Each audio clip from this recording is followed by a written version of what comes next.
Orhan stands alone inside an old, broken tunnel. The place is silent, so he stays alert and keeps his weapon ready. Without warning, several demon rats rush straight at him. He reacts instantly and cuts them down with quick, clean sword swings. After the fight, he pauses for a moment. His breathing is steady. His body doesn't feel weak. He realizes he is not as rusty as he believed. That small success gives him hope. Maybe his dream of becoming a true swordsman is not dead yet. Before he can relax, a group of goblins appears ahead. This time, Orhan decides not to rely only on his sword. He chooses to test his support magic. He casts the spell on himself. Power flows through his body, and a dark green light surrounds him. Support magic is mainly used to increase physical strength or improve equipment. Most people use it on teammates, but it can also be used on oneself. With his strength boosted, Orhan moves forward and defeats the goblins with ease. These kinds of spells are important for surviving hard battles. Still, Orhan knows their weakness. Support magic does not last forever. The duration depends on how strong the caster's magic resistance is. For Orhan, the effect only lasts about 3 minutes. If the spell fades in the middle of a fight, the danger increases immediately. He casts the spell again at the right moment and calmly finishes off the last group of goblins with careful movements. Even after seeing his skill and control, the party leader, Oliver, suddenly tells Orhan that he is being removed from the group. Orhan is completely stunned. He cannot believe what he is hearing. To him, it sounds like a cruel joke. After all, he and Oliver have been friends since they were kids. Oliver then speaks honestly. He says their friendship is real, and that is exactly why he gave Orhan so many chances. But in the end, nothing changed. Orhan can no longer keep up with the rest of the team. Annalie and Derek step forward and tell Oliver to stop softening the truth.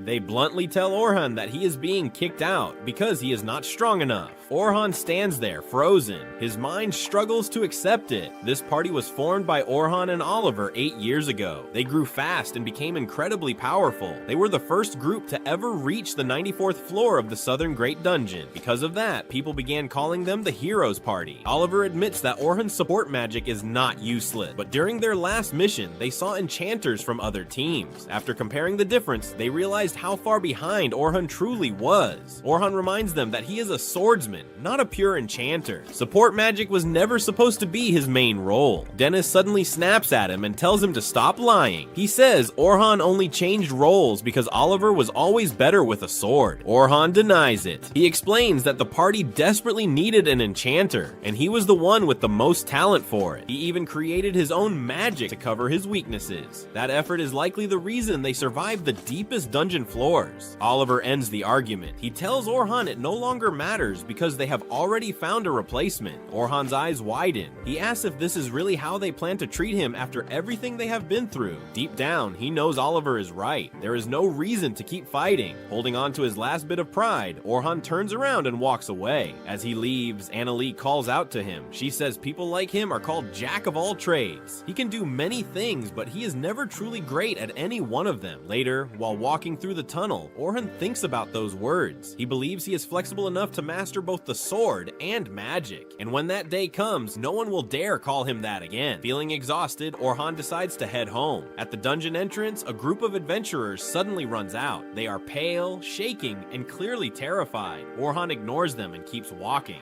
Then he hears something that makes him slow down. They are talking about being ambushed by a large group of orcs. With no way to fight back, they were forced to retreat, and in their escape, they had no choice but to leave behind the new girl who joined their party earlier that day. Orhan suddenly stops when he hears their conversation. He knows he should walk away and stay out of it. Even so, his body refuses to move. His hand tightens into a fist. He understands better than anyone how painful it is to be abandoned by your own team. The adventurers begin defending their choice, saying they had no option but to leave the girl behind. That is when Orhan finally speaks. He tells them that people like them anger him the most. They argue back, claiming that even if they had stayed, the result would have been the same. Their leader loses his temper after being questioned by a stranger. He throws a punch at Orhan. Orhan calmly blocks the attack and strikes back, slamming the man hard onto the ground. He then asks them where they left the girl. Deep inside the dungeon, the girl is pressed against a stone wall. Orcs slowly close in on her from every side. She raises a magical barrier to protect herself. For a short time, it holds, but the orcs keep smashing it again and again until it finally breaks. With nowhere left to run, she lowers her head and quietly accepts what what is coming. Suddenly, a strong wind sweeps through the room. In the next instant, Orhan appears in front of her. Without hesitation, he casts his support magic and charges forward. His sword flashes as he cuts down several orcs. The girl stares in disbelief. She has never seen someone fight while using support magic at the same time. She cannot tell if he is a swordsman or an enchanter. Orhan keeps moving, striking down enemy after enemy. The girl watches in shock, unable to look away. As the fight continues, Orhan realizes there are many orcs. He understands why a weak party would choose to flee. Even so, he knows they are no threat to him. Using his enhanced blade, he finishes the remaining orcs in a single swift attack. When the battle ends, Orhan walks over and asks if she is hurt. The girl suddenly collapses and breaks down in tears. A few minutes later, they leave through a nearby exit. Outside the dungeon, Orhan tells her goodbye and starts to walk away. She quickly stops him and says she wants to thank him properly. She introduces herself as Sophia and offers to buy him dinner as a way of showing her gratitude. Orhan refuses at first, saying he did not save her for thanks. Sophia looks at him with pleading eyes. He sighs and gives in, unable to turn her down. He agrees to eat with her. Before they leave, Orhan notices the symbol on her cloak. It feels familiar, though he cannot remember where he has seen it. That night, they arrive at a small restaurant. Sophia says it is her favorite place. When Orhan sees the sign outside, his memory clicks. The symbol belongs to one of the rabbit shops. He connects it to the crest on her cloak and realizes that Sophia is part of the Night Sky Silver Rabbits, one of the largest guilds in the kingdom of Nohitin. Inside the restaurant, Sophia suddenly runs into her older sister, Selma. Sophia asks why she is there, and Selma casually replies that she had business nearby and stopped to eat. Selma notices Orhan and immediately scolds Sophia, saying it is too early for her to be hanging around men. Sophia is surprised to learn that Orhan and Selma already know each other. Selma is a member of an S-ranked team, the strongest group within the Silver Rabbits. She is also known as the most powerful enchanter on the continent. She was the one who made enchantment famous. She created the idea of dividing parties into roles: attackers to fight, defenders to protect, and supporters to assist from behind.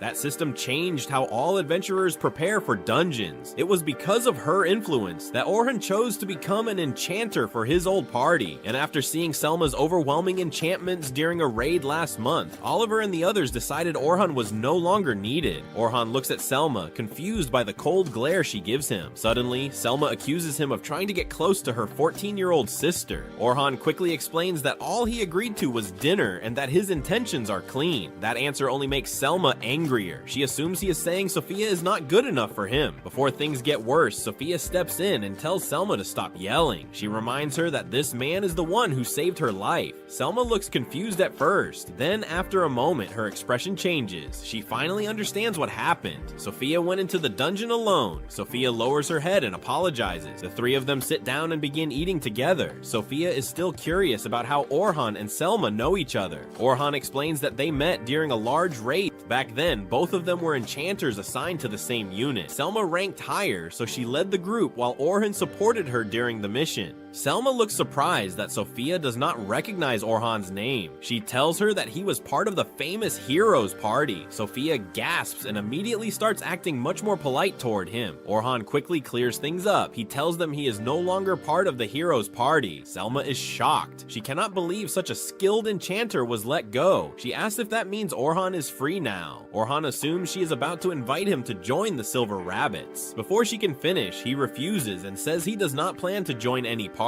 Selma stops him and says he misunderstood. She is not trying to recruit him. Instead, she wants him to serve as a tutor for a training expedition starting tomorrow. His job would be to help guide and train new recruits. The plan is for adventurers ranked A and above to lead the group. Over 3 days, they will descend 50 floors into the Southern Great Dungeon. Orhan is stunned. Even elite adventurers usually take 6 months or more to reach that depth. Selma admits it will be extremely difficult, but if they take the shortest route, it is possible. Orhan realizes something does not add up. The plan is dangerous enough that the clan could have rejected the sponsors if they wanted. That means there must be another reason. After thinking for a moment, he understands. If new recruits who cannot even defeat a floor boss are allowed to reach deeper levels, the entire clan will grow stronger much faster. Selma looks surprised. She did not expect Orhan to figure that out so quickly. In the dungeon, a boss appears every 10 floors. Defeating it is required to go deeper. New recruits often get badly injured or even die during these fights. But if a tutor defeats the boss instead, the recruits only need to register at the crystal and continue. That is why the clan needs as many powerful tutors as possible. Selma gently takes Orhan's hands and tells him she truly respects him. That is why she wants him on this mission. Hearing her words, Orhan remembers being kicked out of the heroes party because his support magic was weaker than hers. The thought alone tells him one thing clearly: if he returns to being an enchanter, he will regret it. He pulls his hands back and tells Selma he cannot join because he already has plans. Sophia suddenly looks at him with pleading eyes and begs him to come along. Orhan gives up. He agrees, but with one condition. He tells Selma that he has switched paths. If he joins them, it will be as a swordsman, not an enchanter. Selma is surprised but does not argue. If things go wrong, she believes he can always return to enchantment. She tells him to be at Silver Rabbit headquarters the next morning. Later that night, Orhan visits his favorite shop. The owner is about to close, but still invites him in for a drink. The old man thanks Orhan for promoting the store back when he was a famous adventurer. Because of that, business has been great. Orhan feels awkward and admits he is no longer part of the heroes party. Even so, the owner thanks him sincerely. Orhan is confused. Despite being cast aside, he is still being appreciated. The old man smiles and tells him that he feels Orhan will receive many more thanks in the future. He says leaving the heroes party may actually turn out to be a blessing, one Orhan simply cannot see yet. He tells Orhan to trust his heart and walk his own path.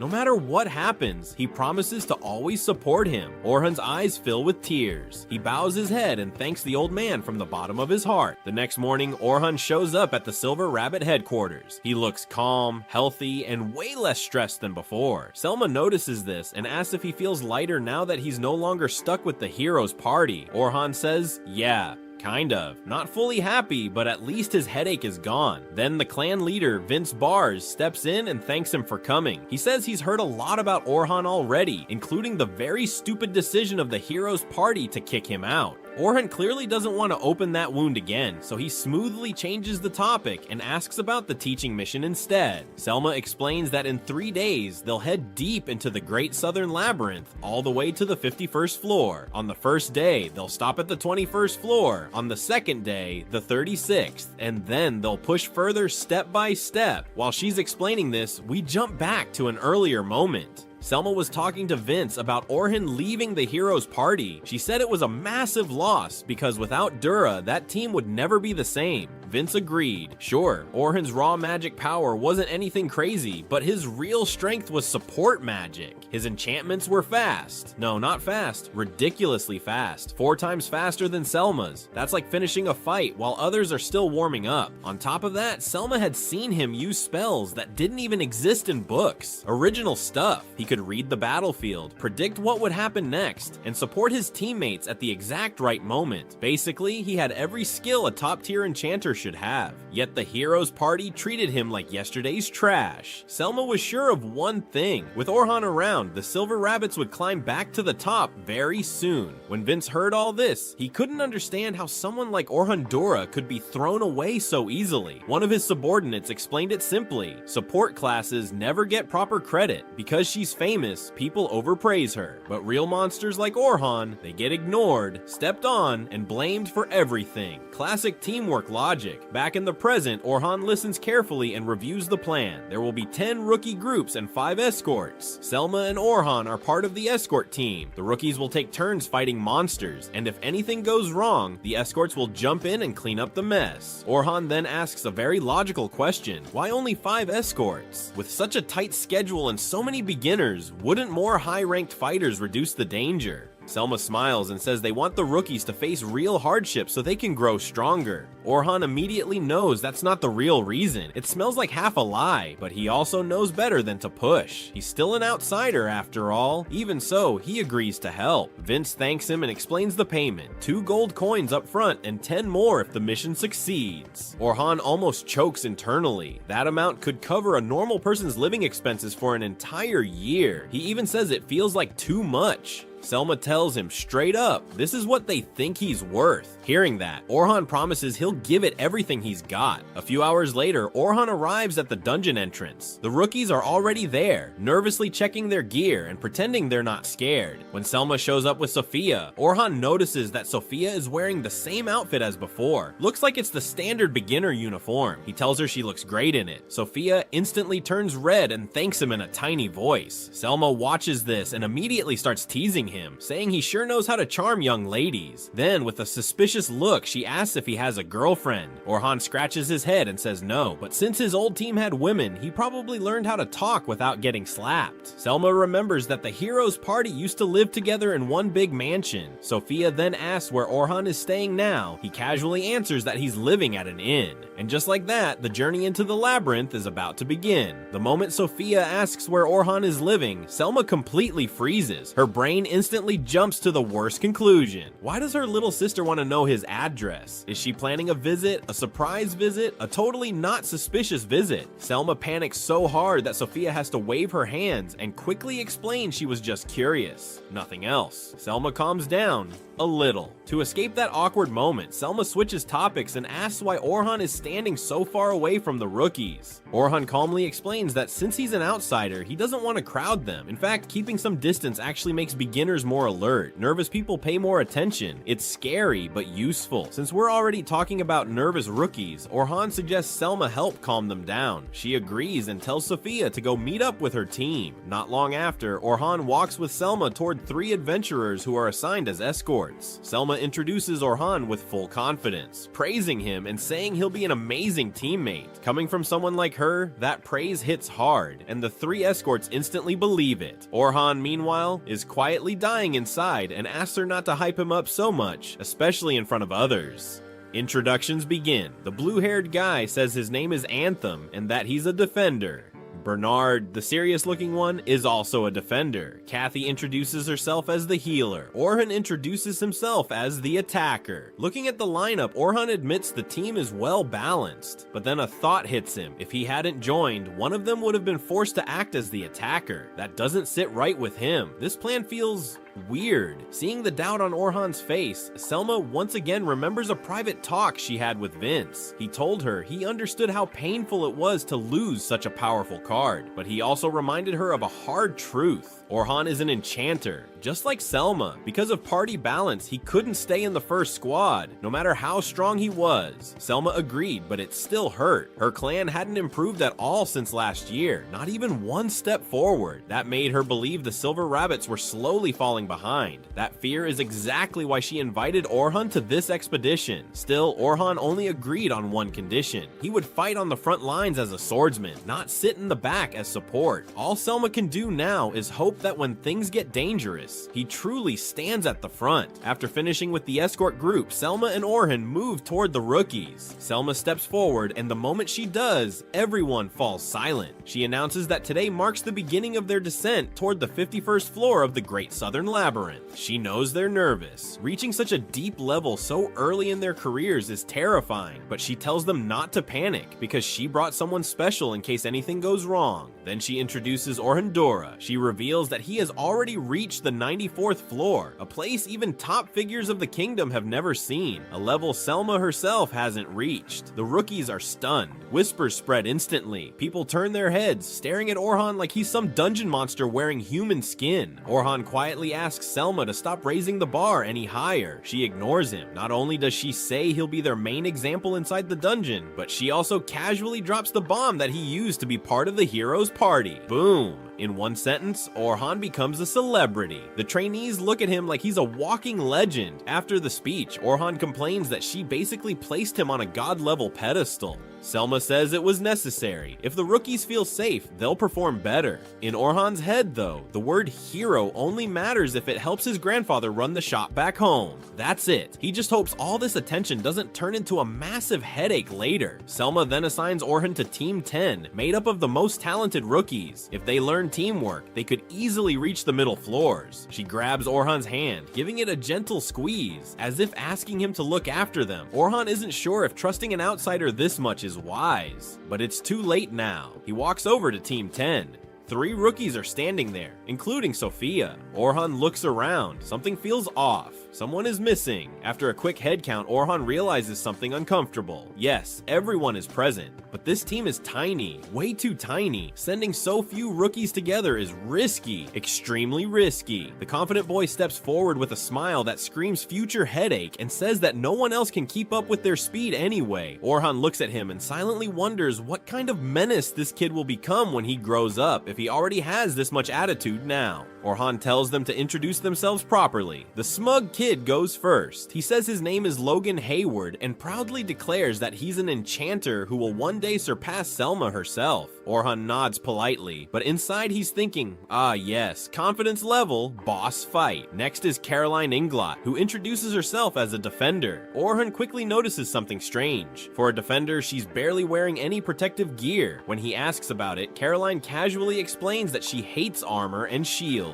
She prefers dodging instead of blocking because the idea of disgusting monsters touching her makes her sick. Ironically, because she wants to kill monsters more than anything, she picked the class that forces her to get as close to them as possible. That logic hurts Orhan's brain. He calmly points out that dodging attacks is much harder than blocking them, especially for someone with little experience. He asks if anyone in the clan tried to stop her. Logan answers that plenty of people did, and Caroline ignored all of them. That comment instantly turns into a loud argument between the two. To stop this nonsense before it turns into a duel, Orhan asks the final member to introduce herself. Sophia steps forward and says her name is Sophia Clottle. She explains that she's a rear line attack mage. The moment she finishes, Logan and Caroline start arguing again. Orhan sighs internally. This mission is going to be pain. Surprisingly, the moment they step into the labyrinth, the kids go quiet. The dungeon atmosphere instantly shuts their mouths. While walking, Caroline asks why someone from the heroes' party is even here. She thought their clans were rivals. Orhan calmly explains that he's no longer part of that team. It's a highly prestigious group after all, and he's not in it anymore. Caroline pushes further and demands to know why he left. Orhan refuses to answer. Hard stop. Changing targets, Caroline looks at Sophia and says she must already know Orhan, since she mentioned they'd be escorted by someone amazing. Caroline demands confirmation. Is this the amazing guy?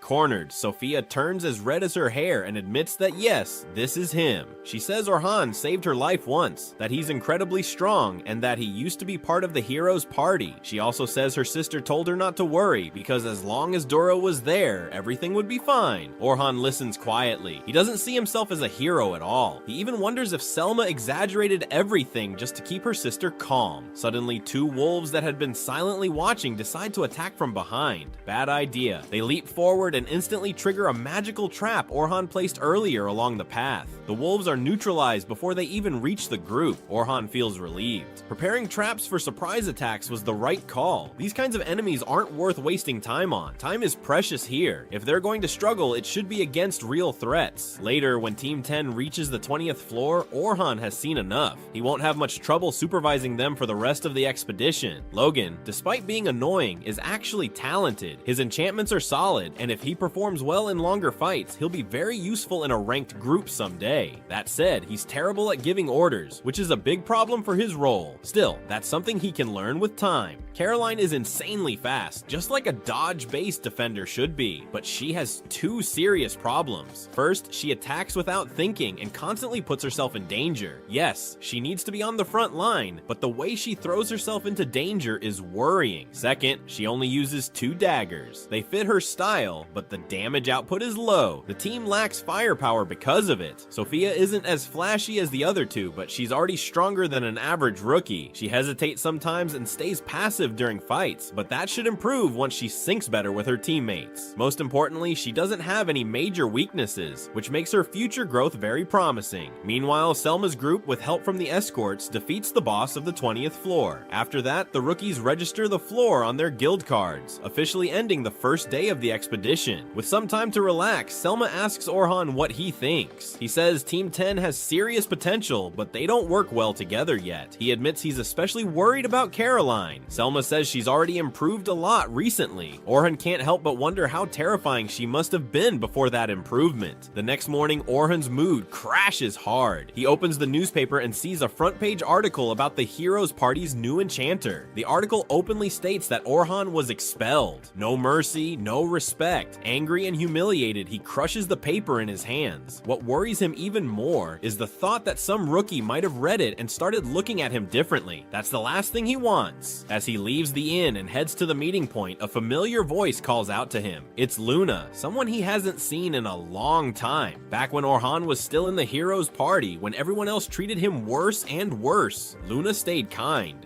Always. When he was expelled, she wasn't there. She had been away handling a family matter. And deep down, Orhan believes that if she had been there, things might have gone differently. Luna looks at him with desperate eyes and begs him to come back to the party. Orhan asks the obvious question, do the others want him back too? Luna hesitates and admits that she's the only one asking. Still, she promises that if he returns, she'll do everything she can to convince the others. Orhan can see she means it. She's serious. But he shakes his head. It's too late now, especially after that article. Luna grabs his hand and reminds him of their promise to conquer the Great Labyrinth together. Orhan's expression hardens. He pulls his hand away and says that promise was made by 3 people. Him, Luna, and Oliver. And Oliver was the one who kicked him out. That promise is dead. With that, Orhan walks away, irritated and heavy-hearted. Deep down, he admits that he truly wanted the 3 of them to stay together forever. He really wanted that future, but wishing won't change reality. Orhan Dura has no place to return to anymore.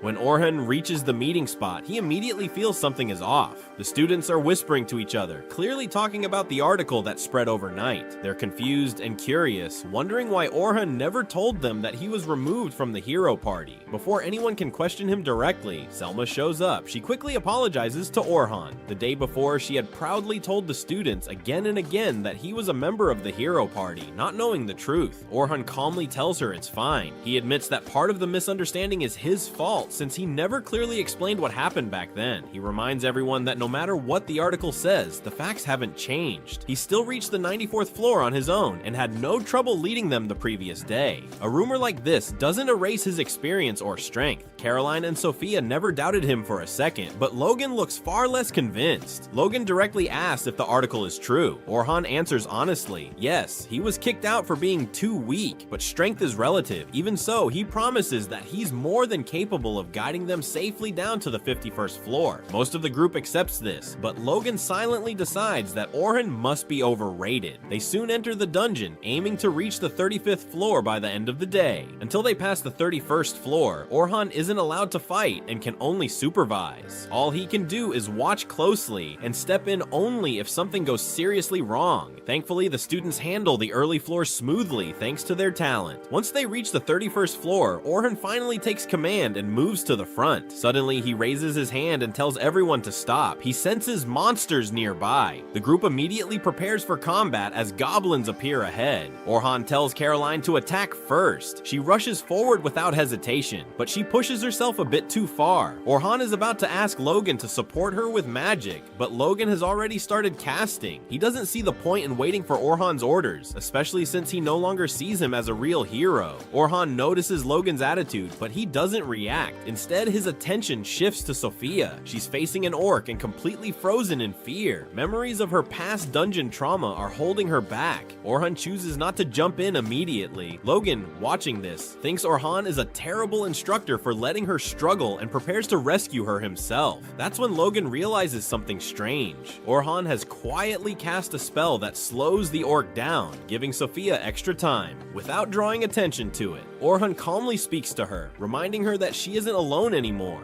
Caroline, Logan, and he are all right there. If anything goes wrong, they'll help her. Those words make a huge difference. Regaining her confidence, Sophia launches a powerful fire javelin spell and completely destroys the orc. Even Orhan is caught off guard. He didn't know she could use advanced level magic. Caroline excitedly praises Sophia, and Orhan congratulates her sincerely. Logan, however, is left stunned. Orhan's timing, judgment, and hidden spellcasting were flawless. It makes no sense to him that someone with skills like this would be expelled from the hero party. For the first time, he starts questioning what he believes. The group eventually reaches the 35th floor, but their progress comes to a sudden halt when a massive tarantula blocks their path. Logan panics. He knows none of them can beat that monster alone. He's just about to suggest retreating when Orhan calmly gives an order. He tells Logan to cast speed, magic power, and defense buffs on the team because they're going to fight. Logan thinks attacking the giant spider is completely insane, pain, but before he can argue, Caroline has already rushed forward to face it head on. He panics and tries to follow her, but Orhan quickly stops him. He explains that as a support mage, Logan would only put himself in danger by going to the front. Instead, Orhan shouts instructions to Caroline. He tells her to leap over the spider and strike from behind. She follows his command perfectly, jumping over the massive creature and landing several solid blows on its back. The spider immediately turns all its attention toward her. Orhan tells Caroline to keep the monster focused on her, but warns her to stay away from its poison. Thanks to her speed, she barely manages to stay ahead of the spider's attacks. Seeing this, Orhan orders Logan to keep the buffs active while Sophia prepares her spell. Once Sophia finishes casting, she releases multiple wind blades. The sharp air slashes slice through the spider's legs, cutting off 4 of them and slamming the creature into the ground.